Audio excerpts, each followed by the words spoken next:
Good morning class 8। आज हम लोग पढ़ेंगे सिद्धार्थ का गृह त्याग। सिद्धार्थ का गृह त्याग एकांकी विद्या में लिखा गया है और इसके लेखक का नाम है नरेश मेहता। सिद्धार्थ के गृह त्याग पढ़ने से पहले हम सबसे पहले आप लोगों को बताने चाह रहे हैं कि सिद्धार्थ कौन थे।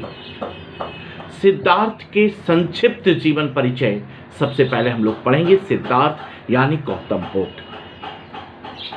तो गौतम बुद्ध का जन्म 563 ईसा पूर्व के समय कपिल वस्तु के निकट लुम्बिनी नेपाल में हुआ था। कपिल वस्तु की महारानी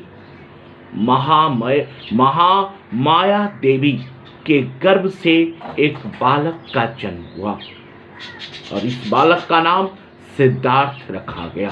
यानी गौतम बुद्ध का बचपन का नाम सिद्धार्थ था, याद रखिएगा। आगे चलकर यही बालक गौतम बुद्ध के नाम से प्रसिद्ध हुए। इनके पिता का नाम राजा सुशोधन, इनके माता माया देवी सिद्धार्थ के जन्म के बाद ही, मतलब कि सिद्धार्थ के जन्म के 7 दिन के बाद ही इनके माता का क्या हो जाता है, मृत्यु हो जाता है। इनकी माता दुनिया से कूच कर जाती है, दुनिया से चली जाती है, जिनके कारण इनका लालन पालन इनकी मौसी सिद्धार्थ की मौसी और सिद्धार्थ के पिता के दूसरी पत्नी गौतमी ने की। यानी सिद्धार्थ का लालन पालन सिद्धार्थ की मौसी और राजा के पत्नी दूसरी पत्नी गौतमी ने इनके पालन पोषण किए। इनके जन्म के समय एक ऋषि ने भविष्यवाणी की थी कि ये बालक बड़ा होकर एक चक्रवर्ती सम्राट बनेगा या एक महान सन्यासी बनेगा। याद रखिएगा, भविष्यवाणी एक ऋषि, एक महात्मा ने इनके बारे में बचपन में ही भविष्यवाणी कर दिया कि ये बच्चा बड़ा होकर एक चक्रवर्ती सम्राट बनेगा या क्या बनेगा, एक महान सन्यासी बनेगा। गौतम बुद्ध बड़ा होकर क्या बनते हैं? ऋषि ने राजा को सलाह भी दी कि ऐसा माहौल ना उत्पन्न हो। ऋषि ने राजा को सलाह देते हुए कहा कि एक ऐसा माहौल ना उत्पन्न हो, एक ऐसा वातावरण ना उत्पन्न हो जिससे बालक के मन में बैराग उत्पन्न हो। बालक के मन में बैराग उत्पन्न हो। एक ऐसा माहौल, आप ऐसा माहौल ना पैदा करें जिससे बालक के मन में क्या हो, बैराग उत्पन्न हो।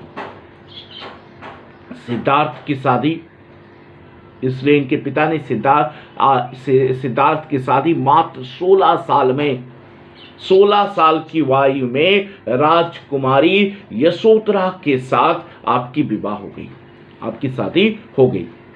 और इस शादी से एक बालक का भी जन्म हुआ जिसका नाम क्या था, जिसका नाम राहुल था।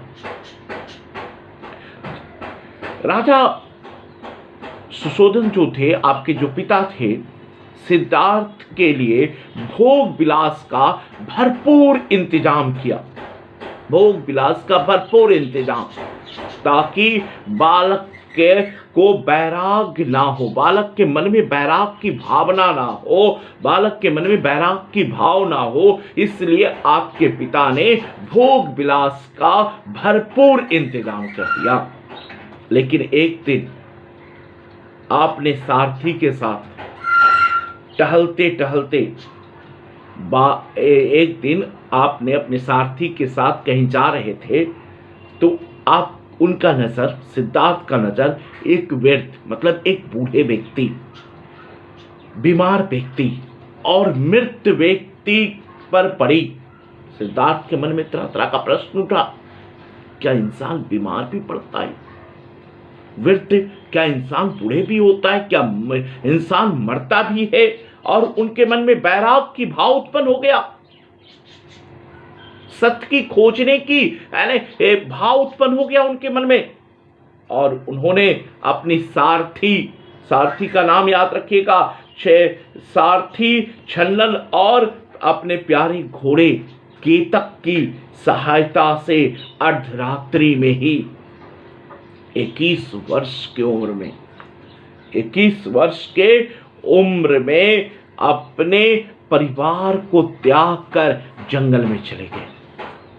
अपने सारथी और अपने घोड़े की सहायता से 21 साल की उम्र में ही सिद्धार्थ ने अपने परिवार को छोड़कर क्या चले गए, परिवार को छोड़कर जंगल में चले गए। कहा जाता है कि करीब 6 साल तक आपने कड़ी तपस्या की जंगल में। कड़ी तपस्या के बाद आपको बोधि वृक्ष के नीचे, याद रखिएगा, बैसाखी पूर्णिमा के दिन बोधि वृक्ष जो बोध गया में है, आपको ज्ञान प्राप्त हुआ। वहीं से आप बुद्ध के नाम से प्रसिद्ध हुए। गौतम बुद्ध उस के नाम से आप क्या हुए, प्रसिद्ध हुए, और आपने बौद्ध धर्म का स्थापना किया। नेक्स्ट क्लास में हम इस एकांकी का, सिद्धार्थ का गृह त्याग एकांकी जो है, इस एकांकी का हम अध्ययन करेंगे। नेक्स्ट क्लास में इसको हम लोग पढ़ेंगे। आज हम लोग सिद्धार्थ का संक्षिप्त जीवन परिचय पढ़ा है। आप इस वीडियो को ध्यान से सुनिएगा और सिद्धार्थ के संक्षिप्त जीवन परिचय को याद रखिएगा। धन्यवाद।